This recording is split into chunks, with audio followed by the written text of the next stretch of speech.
اللہ رسول قاری غلام نبی صاحب قبلہ اور ہمارے برادر مکرم عالم بامن عظمت رضا مفتی اہل سنت اور قاری عبدالرحمن صاحب قبلہ، قاری عمران صاحب قبلہ اور آپ ہی کی مسجد کے امام صاحب قاری شمس الدین صاحب قبلہ، شمس الحق صاحب قبلہ برادر رسول، السلام علیکم ورحمۃ اللہ تعالی وبرکاتہ۔ علیکم السلام۔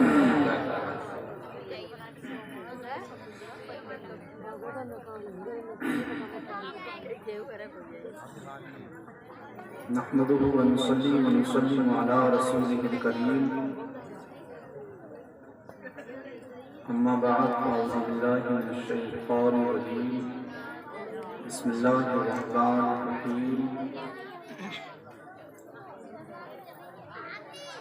قال اللہ تبارک و تعالی فی القرآن المجید والفرقان الحمید، قل بفضل اللہ وبرحمتہ فبذلک فلیفرحوا آمنت باللہ صدق اللہ العظیم وصدق رسولہ النبی الامین المبین المکین الکریم ونحن علی ذلک لمن الشاہدین والشاکرین والحمد للہ رب العالمین۔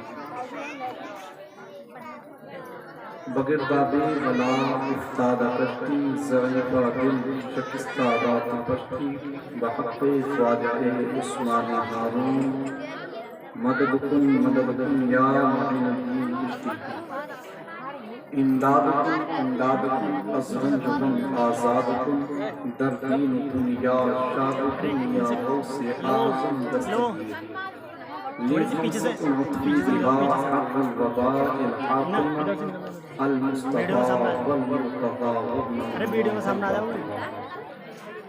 آئیے حضرات، ہم سب مل کر ساری کائنات کے مرکز عقیدت، فخر دو عالم، نبی مجسم، بے قصوں کی قص، بے بسوں کی قص، حاکمی ارض و سماوات، مختار کائنات، فرما روائے کونین آقا کی بارگاہ مقدسہ میں درود و سلام پڑھنے پڑی محبتوں کے ساتھ میں صلی اللہ علیہ امی و آلہ وسلم، صلاۃ و سلام علیک یا رسول اللہ صلی اللہ علیہ وسلم۔ ایک مرتبہ کلمہ شریف پڑھ لیجیے گا، لا الہ الا اللہ محمد رسول اللہ صلی اللہ علیہ وسلم۔ خاموش ہو جائیے گا اور بات چیت آپ نہ کریے گا۔ اللہ رب العزت کی بارگاہ میں دعا ہے کہ پروردگار مجھے حق بولنے کی، آپ کا حق سننے کی، ہم سب کو اس پر عمل کی توفیق عطا فرمائے۔ رب قدیر آپ لوگوں کی ان محنتوں کو، اس محفل پاک کے سجانے کو اور آپ کی حاضری کو پروردگار شرف قبولیت عطا فرمائے، اور مالک مولا ہم سب کا اور امت میں جو بھی لوگ رخصت ہو چکے ہیں ان سب کو بروز حشر آقا علیہ السلام کی شفاعت نصیب فرمائے۔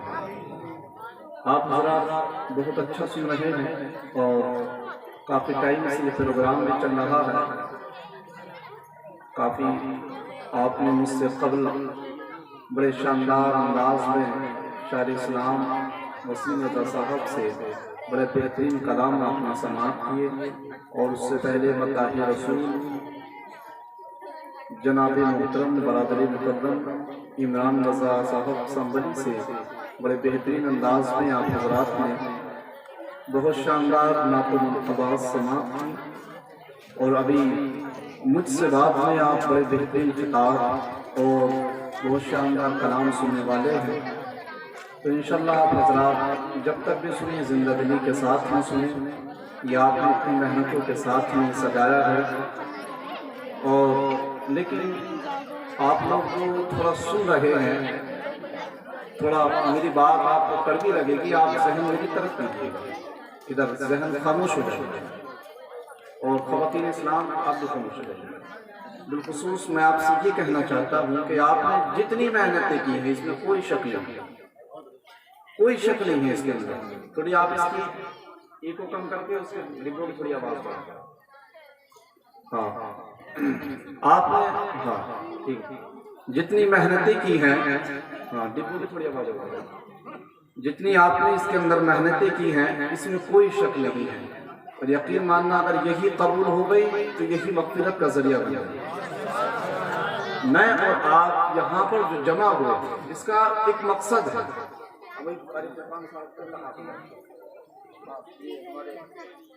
بڑے بھائی بھی ہیں ہمارے یہ اور بڑے مخلص آدمی ہیں. اللہ ان کی عمر میں برکتیں عطا کرے. بڑے بامر بڑے اچھے انسان ہیں.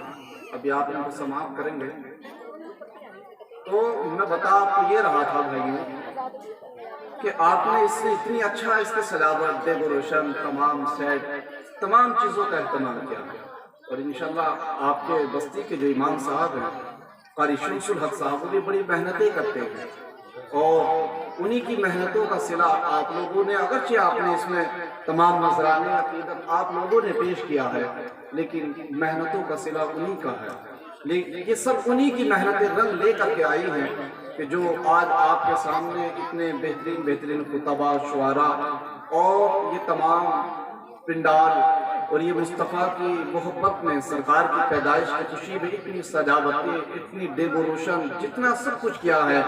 آپ نے یہ بے شک اس میں کوئی شک نہیں ہے کہ آپ مصطفیٰ سے پیار نہیں کرتے ہیں. یہ آپ نے سب کچھ مصطفیٰ کی محبت میں کیا.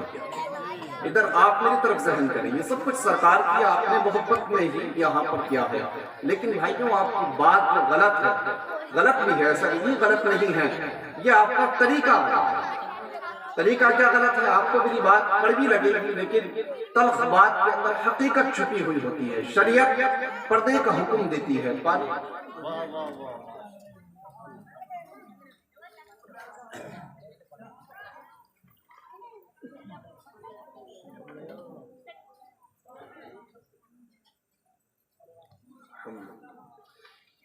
یہ آپ نے تمام اہتمام کیا ہے. یہ مصطفیٰ اس سے راضی ہوں گے لیکن اس کے ساتھ ساتھ اس میں ہمیں پردے کا بھی اہتمام کرنا ہے. اس میں ہمیں بالخصوص پردے کا اہتمام کرنا ہے. جانتے ہو ہاں اب تو جو ہو گیا وہ سو ہو گیا لیکن آئندہ ساتھ جب آپ پروگرام کریں تو اس کے اندر آپ ایک سسٹم کریں کہ بیچ میں ایک پردی لگوائیں اور پردی میں ایک طرف مرد حضرات بیٹھے ہوں اور ایک طرف خواتین اسلام بیٹھے ہوں. ایک طرف خواتین ہوں ایک طرف مرد حضرات ہوں. ایسا نہیں ہے کہ خواتین کو درس دینے کی یا خواتین کو سننے کے لیے ممانعت ہو. ایسا کچھ نہیں ہے بلکہ بخاری شریف میں ایک حدیث پاک ہے. سمجھ میں آ رہی ہے بھائیوں آپ کے بات. بخاری شریف جو قرآن عظیم کے بعد میں جس کتاب کا نام آتا ہے بخاری شریف اس کے اندر ایک حدیث پاک لکھی ہوئی ہے. اللہ کے نبی علیہ الصلوۃ والتسلیم کی بارگاہ میں کچھ عورتیں جمع ہوئیں. سرکار کی بارگاہ میں کچھ عورتیں حاضر ہوئیں اور مصطفیٰ کی بارگاہ میں حاضر ہونے کے بعد عرض کیا یا رسول اللہ صلی اللہ تعالیٰ علیہ وسلم آپ کے پاس یہ مرد آتے ہیں اور آپ کے پاس یہ مرد آتے ہیں یا رسول اللہ یہ ہم سے آگے نکل گئے. تو مصطفیٰ نے فرمایا وہ کس لیے؟ عورتوں نے عرض کیا آقا وہ اس لیے کہ مرد آتے ہیں وہ آپ سے سب کچھ سیکھ کے چلے جاتے ہیں لیکن ہم خواتین ہیں اور ہمارے لیے پردے کا حکم ہے. ہم گھر سے باہر نہیں نکل سکتے. تو یا رسول اللہ ہم کیا کریں اس لیے؟ تو مصطفیٰ نے فرمایا کہ تمہارے لیے بھی ایک دن مقرر کر دیا جائے گا.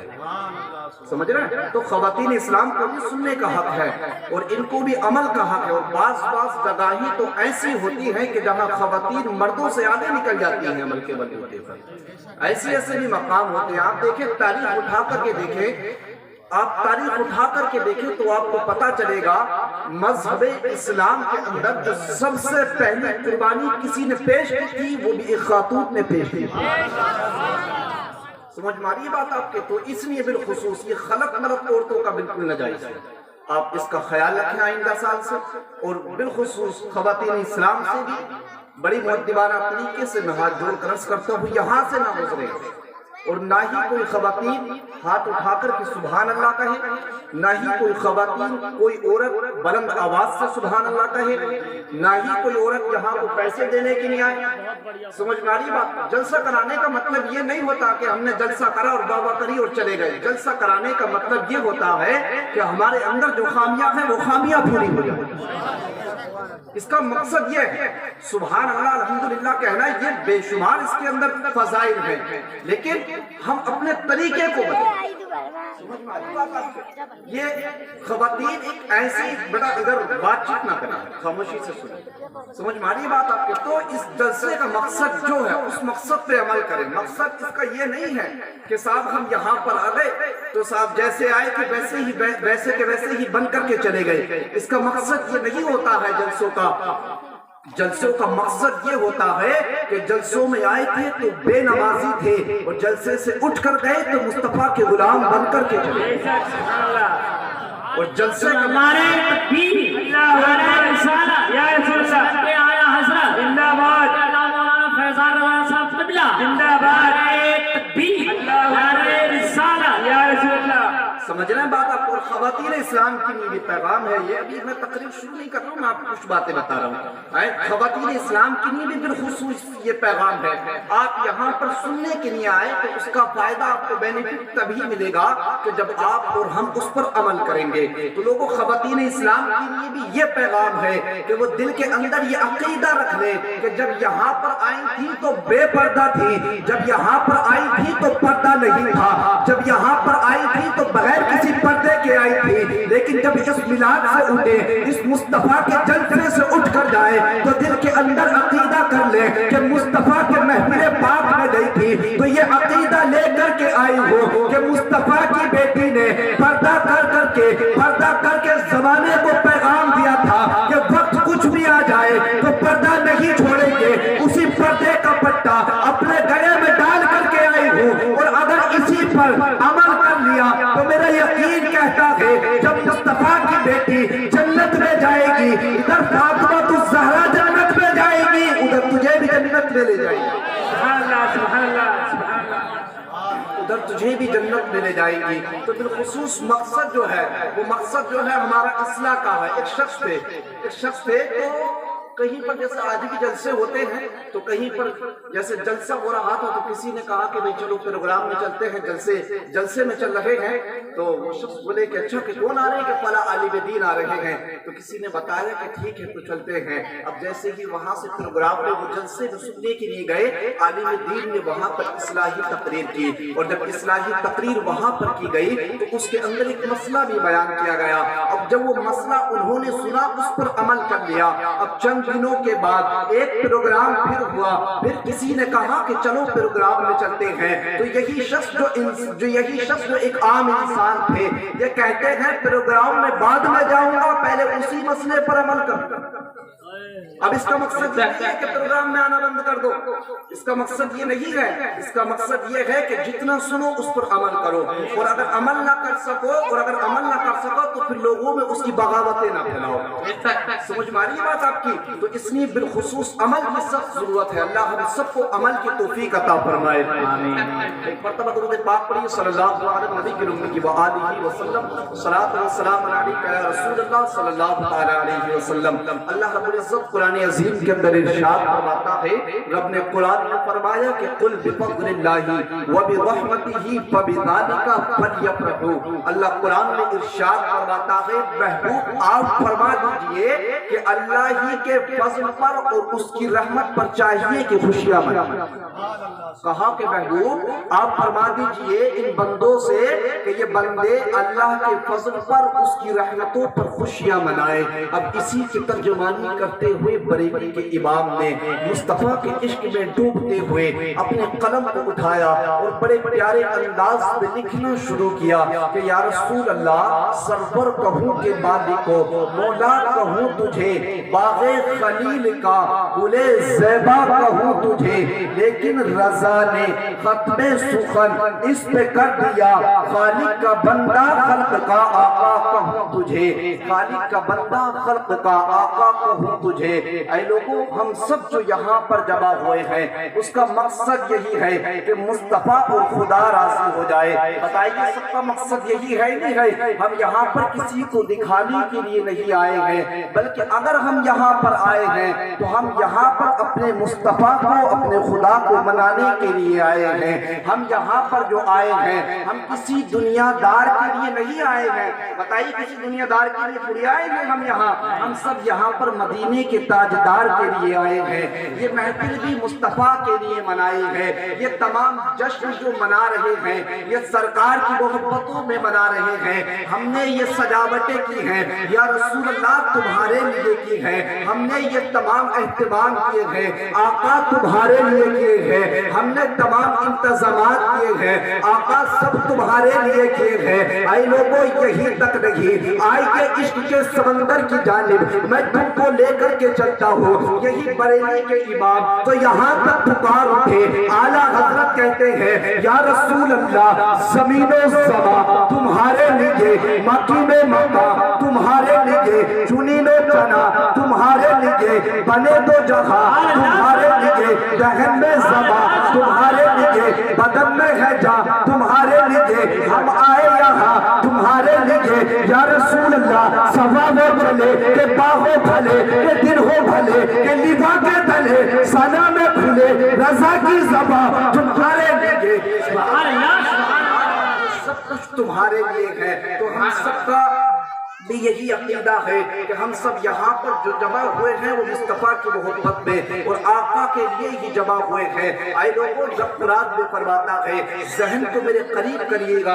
رب نے فرمایا محبوب آپ ان بندوں سے فرما دیجئے کہ محبوب ان بندوں سے آپ کہہ دیجئے کہ یہ رب کے فضل پر اور اس کی رحمتوں پر خوشیاں منائے۔ اب آپ کو میں بتاؤں رب کا فضل کیا ہے، اب آپ کو میں بتاؤں رب کی رحمتیں کیا ہے، آپ کو میں بتاؤں خوشیاں کس طریقے سے بنانا ہے۔ بھائیو بیٹھ جاؤ بیٹھ جاؤ، آپ کو میں بتاؤں خوشیاں کس طریقے سے بنانا ہے۔ تو لوگوں بیٹھ جائے یا بیٹھ جائے، خوشیاں کس طریقے سے منانا ہے تو لوگوں آؤ تاریخ اٹھاؤ۔ آج خوشیاں کیوں مناتے ہیں تو ایک ذہن کے اندر بات رکھو، دنیا کے اندر جو سب سے بڑی خوشی ہمیں ملی ہے وہ مصطفیٰ کے آنے سے ملی ہے۔ دنیا کے اندر ہمارے لیے خوش نصیبی کی بات ہے وہ یہ بات ہے کہ ہمارے درمیان مصطفیٰ تشریف لے آئے۔ اگر سرکار تشریف نہ لاتے تو ہم نہ جانے کہاں کہاں بھٹک رہے ہوتے۔ اے لوگوں، آپ کو تاریخ کا مطالعہ کرو، آپ کو پتہ چل جائے گا جب میرے آقا دنیا کے اندر تشریف نہیں لائے تھے، جب میرے مصطفیٰ اس زمین پر تشریف نہیں لے کر کے آئے تھے تو اس زمین کے حالات کیا تھے، اس زمین کے رہنے والوں کی کنڈیشنیں کیا تھی۔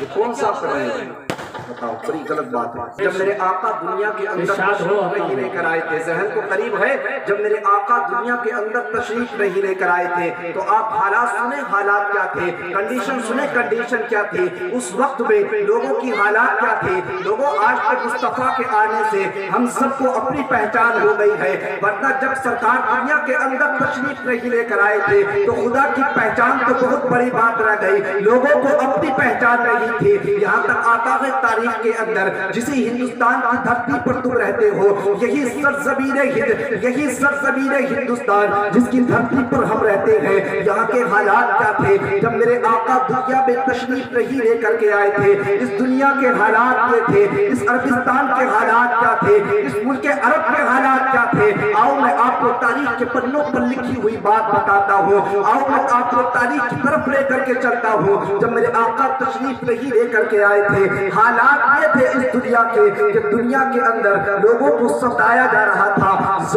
ظالم یتیموں پر ظلم کیا کرتے تھے، بیواؤں کو ستایا جاتا تھا، یتیموں کا مال مارا جا رہا تھا، کسی کی کوئی عزت نہیں تھی، انسانیت کا نام و نشان مٹ چکا تھا، حتیٰ کہ یہاں تک آتا ہے تاریخوں کے اندر جب میرے آقا دنیا کے اندر تشریف نہیں لے کر آئے تھے، یہی ہندوستان کی دھرتی جس پر آپ رہتے ہیں، اگر کسی کے شوہر کا انتقال ہوتا، وہ خواتین بھی سنے کہ اگر کسی کے شوہر کا انتقال ہوتا تو یہی زمانے والے اس کے شوہر کی چتا پر اس کو زندہ جلا دیا کرتے تھے۔ یہاں تک ہی نہیں بلکہ اسی ہندوستان کی دھرتی پر یہاں تک حالات تھے کہ لوگوں کو خدا کے بارے میں معلوم نہیں تھا، لوگوں کو اپنا پتہ معلوم نہیں تھا۔ یہی سرزمین عربستان، اگر آپ عربستان کی تاریخ پڑھیں تب آپ کو معلوم ہوگا کیا تاریخ کی عربستان کی جب میرے آقا دنیا میں تشریف نہیں لے کر کے آئے تھے، یہاں کے حالات تو کچھ ایسے تھے کہ جب آقا نہیں آئے تھے تو بچیوں کو زندہ دفن کر دیا جاتا تھا۔ یہی تک نہیں، اگر کسی کے شوہر کا انتقال ہو جاتا تو اس کی ہی بیوی کو اس کے شوہر کی چتا پر زندہ جلا دیا جاتا۔ یہی تک نہیں، اگر کسی کے شوہر کا انتقال ہو جاتا تو اس کی بیوی کو ایک صحرا کے اندر، ایک جنگل کے اندر، ایک جھوپڑی کے اندر، جنگل میں ایک جھوپڑی ڈالی جاتی اور اس کے اندر اس کی بیوی کو چھوڑ دیا جاتا۔ جب کئی عرصے کے بعد، جب سالوں سال بعد وہ شوہر اس کے شوہر جس کا انتقال ہوا تھا وہ عورت اگر زندہ رہ جاتی تھی، اس زمانے والے اتنا ظلم کرتے تھے کہ اس کی گود کے اندر اونٹ کی میگنیاں بھرتے تھے اور بھرنے کے بعد پھر اس کو سارے گاؤں کے چکر لگاتے تھے اور اس کو ضلالتوں کی نگاہوں سے دیکھا کرتے تھے۔ صاحب یہی تک رہی، حالات تو ایسے تھے کہ انسانیت کا نام و نشان مٹ چکا تھا، کوئی چاند کی عبادت کر رہا تھا، کوئی سورج کو اپنا رب مان رہا تھا، کوئی دریا کو اپنا رب مان رہا تھا۔ اگر کوئی انسان آسمان کے سورج کو دیکھتا اور دیکھتا کہ اس کے اندر تپش بہت ہے تو اس کو اپنا معبود مان لیتا۔ یہی تک نہیں، اگر کوئی انسان دریا کو دیکھتا اور دیکھتا کہ دریا نے آگ کو بجھا دیا ہے تو اسی دریا کو اپنا خدا ماننے لگتا۔ اگر کوئی انسان آگ کو دیکھتا اور دیکھتا کہ یہ آگ لکڑی کو جلا سکتی ہے تو لوگ اسے اپنا خدا تسلیم کر لیتے۔ یہی تک نہیں، کوئی پتھروں کو معبود مان رہا تھا، کوئی سانپوں کو معبود مان رہا تھا، کوئی شجروں کو معبود مان رہا تھا، کوئی حجروں کو معبود مان رہا تھا، کوئی چاند و سورج کو معبود مان رہا تھا۔ لیکن جیسے ہی میرے آقا دنیا کے اندر تشریف لائے تو مصطفیٰ نے جیسے ہی قدم رکھا، مصطفیٰ نے فرمایا اے نادانو سنو، یہ چاند و سورج تمہارا رب نہیں ہو سکتا، یہ زمین تمہاری رب نہیں ہو سکتی، یہ جتنے بھی آگ ہے یہ تمہارا رب نہیں ہو سکتا، یہ جتنے بھی چاند و ستارے ہیں یہ تمہارا رب نہیں ہو سکتا، یہ چاند و سورج، یہ جتنے بھی شجر و حجر ہیں، جتنے بھی پہلے پر ہیں، سب کے سب تمہارے لیے ایک فراہم کرنے کے لیے دیے گئے ہیں۔ تبھی تو بریلوی کے امام نے کہا تھا کہ وہ جو نہ تھے تو کچھ نہ تھا، وہ جو نہ ہو تو کچھ نہ ہو، جان ہے تو جہان کی، جان ہے تو جہان کی۔ نعرہ تکبیر، نعرہ رسالت، یا رسول اللہ، اے اعلی حضرت، زندہ باد، اللہ مولانا فیضان رضا صاحب قادری، زندہ باد، نعرہ تکبیر، اللہ اکبر۔ لوگوں یہی تک نہیں، آتا ہے تاریخوں کے اندر جب مصطفیٰ دنیا کے اندر تشریف نہیں لے کر کے آئے تھے، بات سمجھ میں آ رہی ہے آپ کے؟ جب میرے آقا دنیا میں تشریف نہیں لے کر کے آئے تھے ان لوگوں پر بڑا ظلم کیا جاتا تھا۔ یہی تک نہیں لوگوں، آج تو کچھ لوگ اعتراض کرتے ہیں اور اعتراض جانتے ہو کیا کرتے ہیں؟ کچھ لوگ اعتراض کرتے ہیں اور اعتراض میں یہ کہتے ہیں کہ میلاد النبی کیوں منانا چاہیے، میلاد النبی کس کو منانا چاہیے؟ تو لاؤ میں آپ کو جملے دیتا ہوں ذہن کو قریب کرنا۔ میلاد النبی کس کو منانا چاہیے؟ تو آؤ میں بتاؤں کس کو منانا چاہیے، میلاد النبی کیوں منانا چاہیے۔ آؤ میں بتاؤں مصطفیٰ کا جشن کیوں منانا چاہیے۔ میلاد النبی ہر اس ماں کو منانا چاہیے کہ جس ماں کے اوپر ظلم کیے جا رہے تھے اور مصطفیٰ نے دنیا میں آنے کے بعد ان ماں کو جنت کا پروانہ سنا دیا۔ میلاد النبی ہر اس بزرگ کو منانا چاہیے۔ قسم خدا کی بزرگ بزرگوں تم بھی اپنے مقدر پر قربان جاؤ، کیونکہ تمہاری تقدیر تم تو اس وقت ایسے حالات پر کھڑے ہوئے تھے، تم تو اس وقت ایسی کنڈیشن میں کھڑے ہوئے تھے کہ اگر کسی کا جوان بیٹا ہوتا اور اگر اس جوان بیٹے کا کوئی بوڑھا باپ ہوتا تو یہی جوان بیٹا اپنے بوڑھے باپ کو بازاروں میں بیچ دیا کرتا تھا، یہی جوان بیٹا اپنی سگی ماں کو بازاروں میں نیلام کر دیا کرتا تھا۔ میلاد النبی ہر اس غلام کو منانا چاہیے کہ جس کی جب عزت نہ تھی، مصطفیٰ آئے تو اسے عزتیں مل گئی۔ میلاد النبی ہر اس بوڑھے کو منانا چاہیے کہ جس مصطفیٰ نے اس جوان سے اس کے بیٹے سے کہا کہ یہ جو تیرا باپ ہے یہ بازاروں میں بکنے کے لیے نہیں ہے، تیرا باپ جو ہے، تیرا باپ تو وہ ہے کہ جب تک اگر تجھ سے تیرا باپ راضی نہ ہو تو تیرا خدا بھی راضی نہ ہوگا۔ میلاد النبی ہر اس ماں کو منانا چاہیے کہ جس ماں کے لختے جگر جب اپنی ماں کو بیچ رہے تھے، جس ماں کے لختے جگر جب اپنی ماں کو ستا رہے تھے، اور جب مصطفیٰ نے فرمایا اے نوجوانوں سنو، تم آج ماں کو ستاتے ہو، اگر تم سننا چاہتے ہو تو سنو، جس ماں کو تم ستاتے ہو اس ماں کے قدموں کے نیچے مصطفیٰ نے جنت کو لا کر رکھ دیا۔ نعرہ تکبیر، نعرہ تکبیر، نعرہ رسالت، نعرہ رسالت، حضور تاجدار اہل سنت۔ آپ اس کی جو نا یہ آواز یہ آواز بہت دقت آ رہی ہے، تو میلاد النبی ہر اس انسان کو منانا چاہیے۔ اچھا آج لوگ اعتراض کرتے ہیں، بڑے فخر سے کہتے ہیں، بات سمجھ ماری آپ کے قاری فرقان صاحب، لوگ بڑے اس سے کہتے ہیں، لوگ کہتے ہیں کہ بھئی تم میلاد مناتے ہو، کہاں لکھا ہوگا؟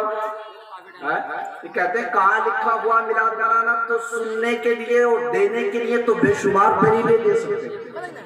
رب قرآن نے کہا، اپنے ایک جگہ ایک مقام پر فرمایا کہ وَأَمَّا بِنِعْمَةِ رَبِّكَ فَحَدِّثْ، اللہ نے فرمایا کہ تم اگر ہماری نعمتوں کو شمار بھی کرنا چاہو تو شمار نہیں کر سکتے۔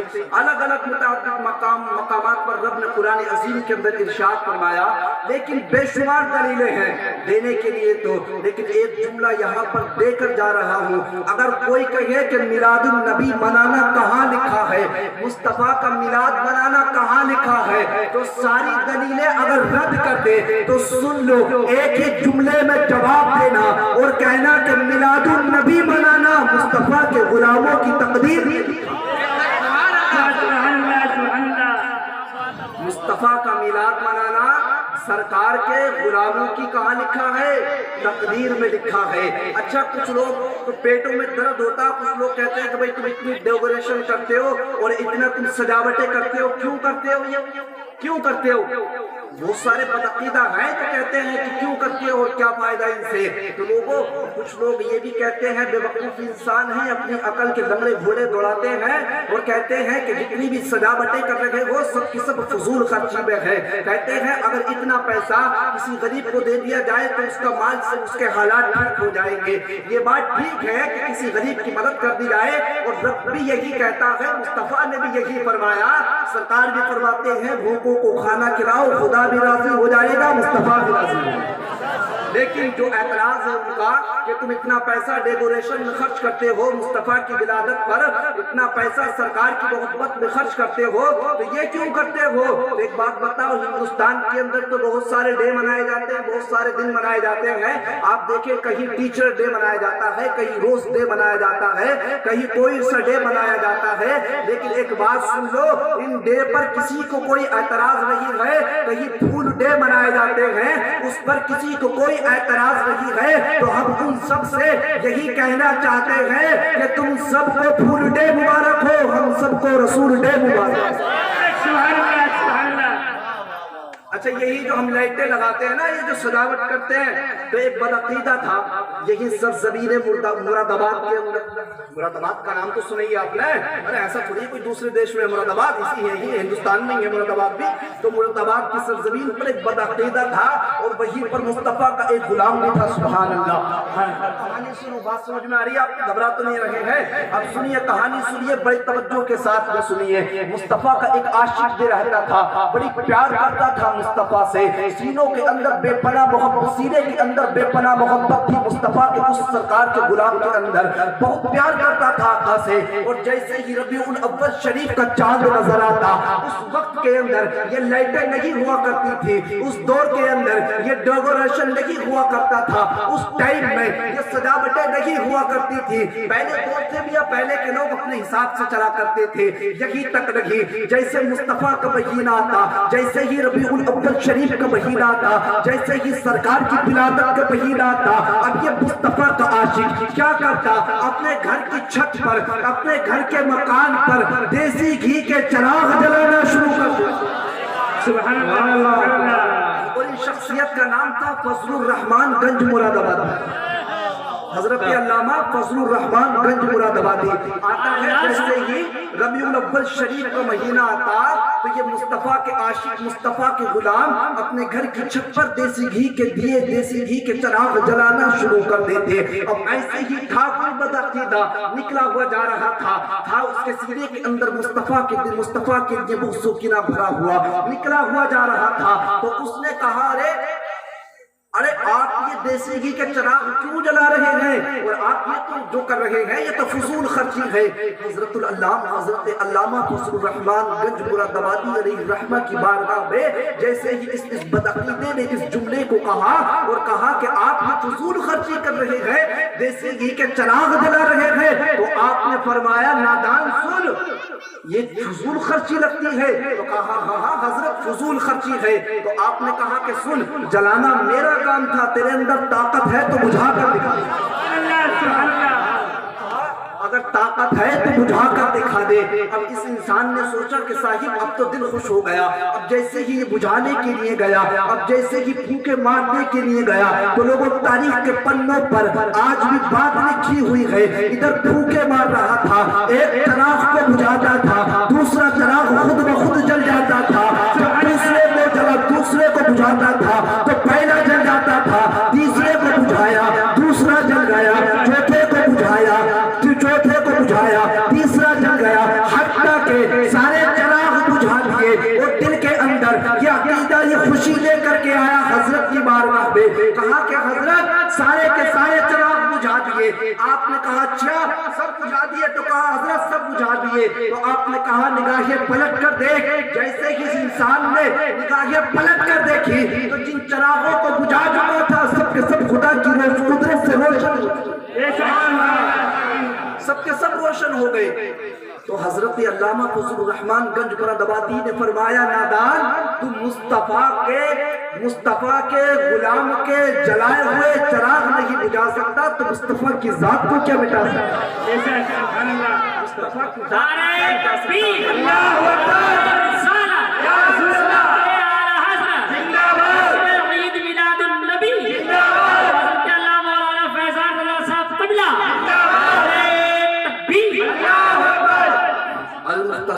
تو کہا جب تو مصطفیٰ کے غلام کے جلائے ہوئے چراغ نہیں بجھا سکتا تو کہاں سے مصطفیٰ کی ذات کو مٹا سکتا ہے؟ تو لوگوں ان کے لیے تو رب نے خود حفاظت لی ہے، ان کی حفاظت تو خود رب کریم کا ذمہ کرم ہے۔ اے لوگوں سرکار خود فرماتے ہیں، مصطفیٰ نے فرمایا اول ما خلق اللہ نوری، آقا فرماتے ہیں اللہ نے سب سے پہلے میرے نور کو پیدا فرمایا۔ یہ جو لوگ بدعقیدہ اعتراض کرتے ہیں، سب سے پہلے اللہ نے کس کو پیدا فرمایا؟ بولیے مصطفیٰ کے نور کو پیدا کیا سب سے پہلے اللہ تعالیٰ نے۔ اور جب اللہ کے نبی علیہ السلام نے تو یہاں تک فرمایا، سرکار فرماتے ہیں کہ میرا نور پاک پشتوں سے ہو کر پاک رحموں میں آیا، اور میرا نور پاک پشتوں میں رہا، پاک رحموں میں رہا۔ تو لوگوں مصطفیٰ کا نور پاک لوگوں میں رہا، کبھی بھی غیروں کی طرف منتقل نہیں ہوا۔ اب اور سنیے، اللہ نے جب تاریخ کے پیچھے چلیے، جب اللہ نے حضرت آدم علیہ السلام و تسلیم کی تخلیق فرمائی، اور جب رب قدیر نے حضرت آدم علیہ السلام و تسلیم کے قابل کو تیار کیا، اور جب آپ کے قابل کے اندر اللہ نے روح کو داخل کیا تو روح گھبراہٹ کی وجہ سے واپس نکل آئی۔ روح نے دیکھا کہ جسم کے اندر تاریکی ہے تو گھبراہٹ کی وجہ سے واپس آ گئی. رب نے پھر کہا کہ روح تو واپس کیوں آ گئی؟ تو روح نے عرض کیا کہ مالک مجھ کو گھبراہٹ ہوتی ہے.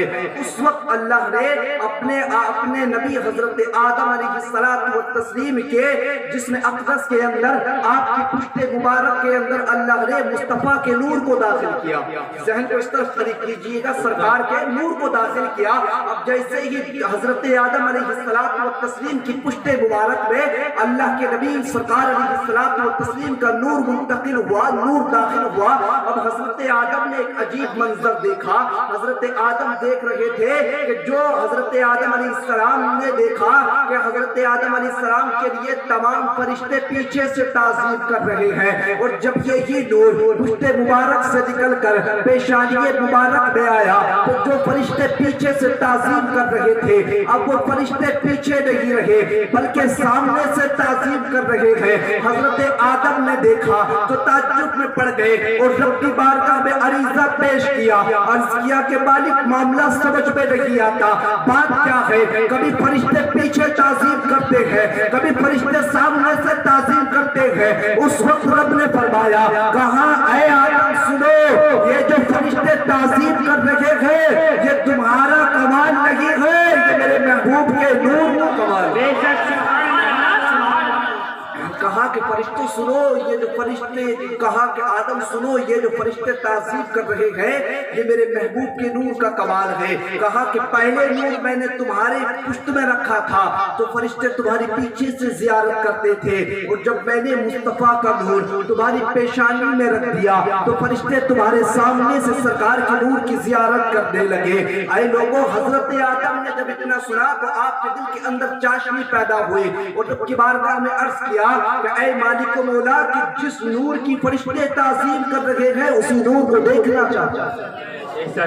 کہا کہ اسی نور کو دیکھنا چاہتا ہوں. رب نے حضرت آدم علیہ السلام کی اس شہادت کی انگشت مبارک میں اس کے نخود میں اللہ نے مصطفیٰ کا نور داخل کیا، اور جیسے ہی سرکار کا نور حضرت آدم علیہ السلام کی اس انگشت مبارک میں داخل ہوا، حضرت آدم نے دیکھ کر کے چوما اور آنکھوں سے لگا لیا. اور جب آنکھوں سے لگا لیا تو بتاؤ کہ جب آج لوگ بدعقیدہ اعتراض کرتے ہیں کہ انگوٹھے چومنے پر اعتراض کرتے ہیں تو ان سے کہو کہ جب ہمارے باپ حضرت آدم علیہ السلام نے مصطفیٰ کے نور کو چوما تھا تو ہم جو سرکار کے نام کو چومتے ہیں یہ اپنے باپ کی سنت ادا کرتے ہیں، یہ اپنے باپ کی سنت ادا کرتے ہیں. اب لوگوں سنو، اب اور آگے چلیے. جب یہی نور منتقل ہو کر کے میرے آقا علیہ الصلوۃ والتسلیم کے والدہ محترمہ حضرت آمنہ رضی اللہ تعالی عنہا کے شکم اطہر میں آیا، حضرت عبداللہ سے منتقل ہوتا ہوا حضرت آمنہ کے شکم اطہر میں آیا. بات سمجھ میں آ رہی ہے آپ لوگوں کے؟ حضرت آمنہ کے شکم اطہر میں آیا. اب جیسے ہی سرکار علیہ الصلوۃ والتسلیم کا نور منتقل ہو کر حضرت آمنہ کے شکم اطہر میں آیا، ابھی میرے آقا علیہ الصلوۃ والتسلیم اپنی ماں کے شکم کے اندر 2 مہینے کے نور میں تھے. اب یہی تک نہیں، سرکار کے والد محترم تجارتی قافلے کی غرض سے آپ مدینہ شریف کی طرف روانہ ہوئے. اب یہی تک نہیں، معلوم ہوا کہ جب 2 مہینے کے سرکار والدہ محترمہ کے شکم اطہر میں تھے تو مصطفیٰ کے والد محترم کا وہیں پر انتقال ہو گیا. اب لوگوں جیسے سرکار کے والد کا انتقال ہوا، اب یہی آگے سنیے، سرکار کے والد کا انتقال ہو گیا تھا اور مصطفیٰ کی امی حضرت آمنہ رضی اللہ تعالی عنہا کو بہت زیادہ صدمہ پہنچا. اب سرکار علیہ الصلوۃ والتسلیم کی والدہ محترمہ آپ کی ماں حضرت آمنہ حضرت عبداللہ کے غم میں ہے، حضرت عبداللہ کے غم کر رہی ہے. یہی تک نہیں لوگوں، اب سرکار علیہ الصلوۃ والتسلیم مصطفیٰ اپنی والدہ محترمہ کے شکم اطہر میں ہے. آپ کی والدہ آپ کے والد محترم کا غم کر رہی تھی. ادھر مکہ والوں نے اعتراض کرنا شروع کر دیے، مکہ والوں نے اعتراض کرنا شروع کر دیے. کسی نے جناب حضرت عبد المطلب سے کہا کہ عبد المطلب سنو، تمہارے گھر گھر کے اندر جو تمہارے بیٹے کی بہو ہے جس کا نام آمنہ ہے، ہم نے دیکھا ہے جس راہ سے گزرتی ہے وہ راہ خوشبو سے معطر ہو جاتی ہے۔ ان لوگوں نے اعتراض یہ کیا، کہا کہ عبد المطلب بڑی مؤدبانہ طور پر تم سے عرض کرتے ہیں کہ یہ عرب کے دستور کے خلاف ہے، اور عرب کا دستور یہ ہے کہ اگر کسی کے شوہر کا انتقال ہو جائے تو اس کی بیوی کسی خوشبو کا استعمال نہیں کرتی ہے، اگر کسی کے شوہر کا انتقال ہو جائے تو اس کی بیوی کسی خوشبو کو استعمال نہیں کرتی ہے۔ لیکن تمہارے گھر کے اندر جو تمہارے بیٹے کی بہو جن کا نام حضرت آمنہ ہے وہ خوشبو کا استعمال کرتی ہے۔ حضرت عبد المطلب فرماتے ہیں جیسے ہی اتنا سنا عبد المطلب اپنے گھر کے اندر آئے اور سرکار کی دادی کو اپنے قریب بلایا، اور قریب کو بلانے کے بعد کہا اے میری شریک حیات، آپ بیٹی آمنہ سے کہو کہ آپ جو خوشبو کا استعمال کرتی ہے یہ عرب کے دستور کے خلاف ہے، آپ خوشبو کا استعمال نہ کریں۔ حضرت آمنہ رضی اللہ تعالی عنہ کو جب اس بات کی خبر ہوئی تو آپ نے کہا کہ حضرت عبد المطلب کو بلایا جائے۔ حضرت عبد المطلب حضرت آمنہ کے سامنے آئے، آپ نے فرمایا کہ یہ بات آپ سے کس نے کہی ہے؟ عبد المطلب نے فرمایا بیٹی آمنہ مکہ کے چوراہے پر لوگ بےہودہ باتیں کر رہے تھے، لوگوں نے مجھ کو روک کر کہا کہ تمہاری بیٹی آمنہ تمہارے بیٹے کی بیوی حضرت آمنہ خوشبو کا استعمال کرتی ہے اور عرب کے دستور کے خلاف ہے، اگر کسی کے شوہر کا انتقال ہو جائے تو وہ خوشبو نہیں لگایا کرتی ہے۔ حضرت آمنہ نے اتنا سنا، ادھر میرے آقا کے والد محترم کا غم ان کے سر پہ تھا، ان کا غم ان کے سینے کے اندر تھا، ادھر لوگوں نے بدگمانیاں کرنا شروع کر دی، لوگوں نے بدگوئیاں کرنا شروع کر دی۔ کسی نے کہا آمنہ خوشبو کا استعمال کرتی ہے، کسی نے کہا کہ آمنہ ان خوشبو کا استعمال کرتی ہے کہ جو ہمارے عرب کے دستور کے خلاف ہے۔ مصطفیٰ کی امی نے اتنا سنا، آنکھیں برسنے لگی میرے آقا کی والدہ کی، آنکھوں سے آنسو آ گئے، رونے لگی حضرت آمنہ، اور آپ نے کہا اے عبد المطلب سنو سنو، میں کسی خوشبو کا استعمال نہیں کرتی ہوں۔ آپ نے اپنے ہاتھ کو ایک دیوار پر رکھا، ایک دیوار پر رکھنے کے بعد وہاں سے مٹی اٹھائی اور کہا حضرت عبد المطلب سے کہا آپ اس مٹی کو سونگیے۔ حضرت عبد المطلب فرماتے ہیں جیسے ہی اس مٹی کو سونگا اس کے اندر سے خوشبوئیں آ رہی تھی۔ میں نے کہا بیٹی آمنہ یہ خوشبوئیں کیسے آ رہی ہے؟ آپ نے کہا اے والد محترم جناب عبد المطلب یہ خوشبوئیں جو آ رہی ہے یہ صرف آج ہی نہیں آئے گی، آپ کو یہ خوشبو کل بھی آئے گی، آپ کو یہ خوشبو پرسوں بھی آئے گی۔ پھر آپ نے اپنے قدم کو آگے کیا اور جہاں پر قدم رکھا ہوا تھا وہاں سے مٹی اٹھائی اور کہا آپ اس کو سونگیے۔ اس کو سونگا تب بھی خوشبو آ رہی تھی۔ حضرت عبد المطلب نے جیسے ہی یہ منظر دیکھا سر پکڑ کر کے بیٹھ گئے اور کہا کہ بیٹی آمنہ ایک بات بتا، یہ خوشبوئیں جو آ رہی ہے اس کا مطلب کیا ہے؟ اس وقت حضرت آمنہ نے کہا تھا اے میرے والد محترم سنو، یہ جو خوشبوئیں آ رہی ہے یہ کسی خوشبو کا کمال نہیں ہے، اگر یہ کمال ہے تو تمہارے بیٹے عبداللہ کی امانت جو میرے شکم میں ہے اسی امانت کا کمال ہے۔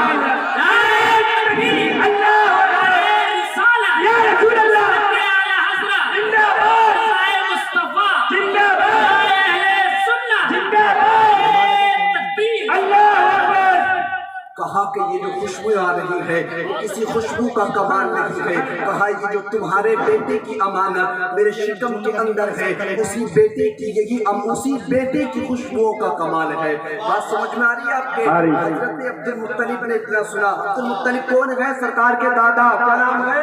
بولو کیا نام ہے سرکار کے دادا کا؟ حضرت عبد المطلب سرکار کے دادا کا نام، اور سرکار کے والد کا نام حضرت عبداللہ، اور مصطفیٰ کی امی کا نام حضرت آمنہ۔ سبحان اللہ، سبحان اللہ۔